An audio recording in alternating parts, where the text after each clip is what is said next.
Opisyal nang inilabas ng Honda ang panibagong Honda Wave 125 sa bansang Thailand. Ang bagong Honda Wave 125 ay mas pinalakas at mas pinaganda, mayroon ding mga dinagdag na panibagong feature na tiyak magugustuhan nating mga Pinoy. Halina at muli akong samahan para tuklasin ang panibagong features na dinagdag sa motor na ito. Ang Honda ay hindi talaga napag-iwanan pagdating sa mga unit upgrade ng kanilang mga motor. Halos kada taon ay nag-upgrade sila ng motor according sa kung ano ang demand ng mga consumer. Isa sa mga motor na ito ay ang Honda Wave.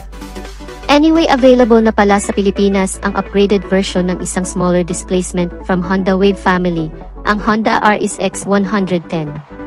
The Philippines' first Honda Wave fuel-injected underbone motorcycle, kaya super tipid na ito sa gas. Ngayon ang Honda 125 naman ang inaabangan natin na dalhin ng Honda dito sa Pilipinas. At siguradong sulit ang ating paghihintay sa bagong Honda Wave 125 dahil sa new generation looks at new generation technology na mayroon nito. Pagdating sa physical design ay andon pa din naman ang signature design ng motor na ito, pero itong bagong Honda Wave 125 ay mas pinatindi dahil naka-LED na ang headlight nito. Kaya mas mahaba ang kanyang lifespan at syempre, mas maliwanag ito, lalong-lalo sa gabi. Pangalawa, ang kanyang daytime running light ay naka-LED na din, naka-bulb type naman ang signal lights. Maganda ang pagkakadesign dito sa kanyang front fairings, pahugis X, from DRL down to headlight and signal light, at mayroon din itong chrome sa gitna na may letrang Honda na mas nakadagdag pa sa pagka-premium at elegant looking ng motor na ito. Sa overall looks ng motor na ito ay nagmukha pa siyang desente at yayamanin na motorsiklo. Pagdating naman sa kanyang instrument cluster ay bago na din ang design. Ang kagandahan nito ay combination na ito ng digital at analog. Analog ang kanyang speedometer at nasa digital naman ang fuel indicator, gear indicator at ang kanyang odometer. Sa bandang taas naman ang signal light indicator.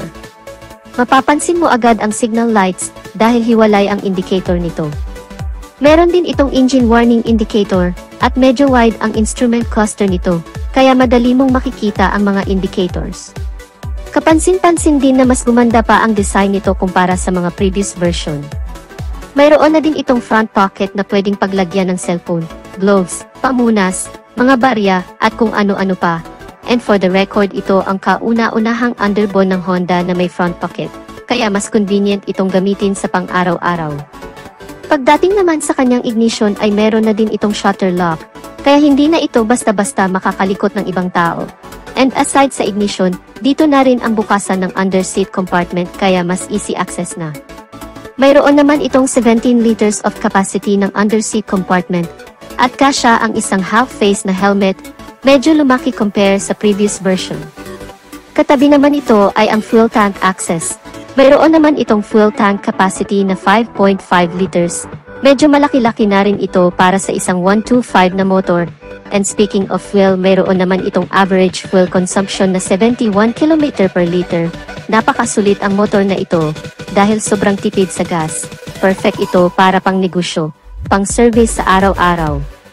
Pagdating naman sa kanyang tail light ay naka-LED na ito kaya very visible ito sa umaga at lalo na sa gabi.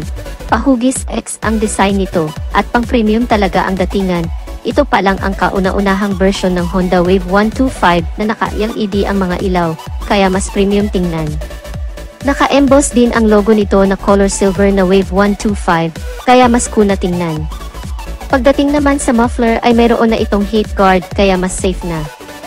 Ang Honda Wave ay mayroong 124.9 cubic centimeter na engine displacement, single cylinder, single overhead cam, 4-stroke with 2 valves. Ang Honda Wave 125 ay naka-programmable fuel injected na rin, sa madaling salita ay napakatipid na sa gasolina ang motorsiklo nato. Ang cooling system naman ng motor nato ay naka-air-cooled na ang ibig sabihin ay hangin ang ginagamit para mapanatiling malamig ang makina ng motor habang nasa long ride. Punta naman tayo sa kanyang maximum power.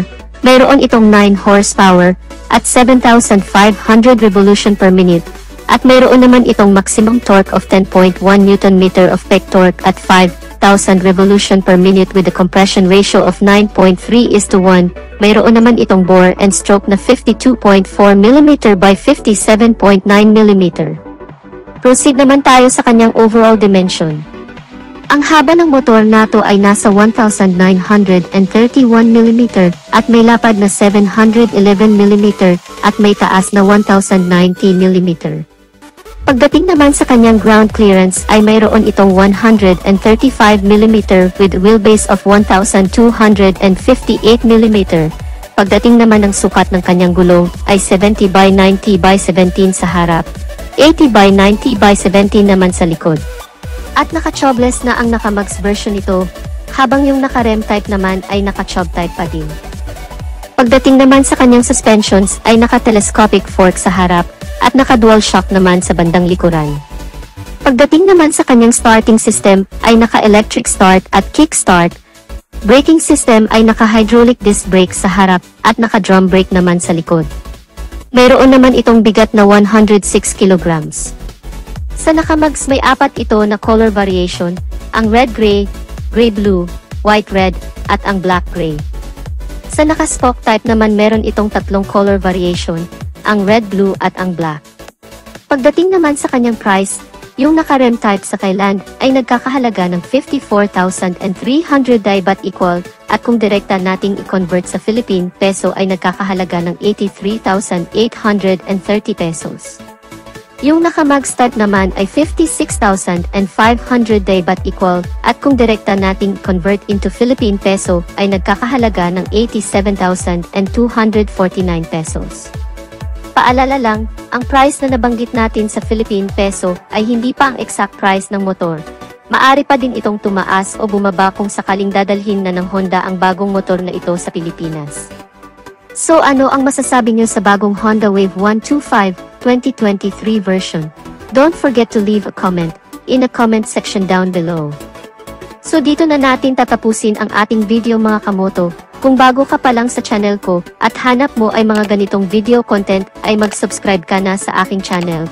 Hit mo na rin ang notification bell icon para lagi kang updated sa aking mga videos. Paki-follow na rin ang ating Facebook page. Maraming salamat at ride safe!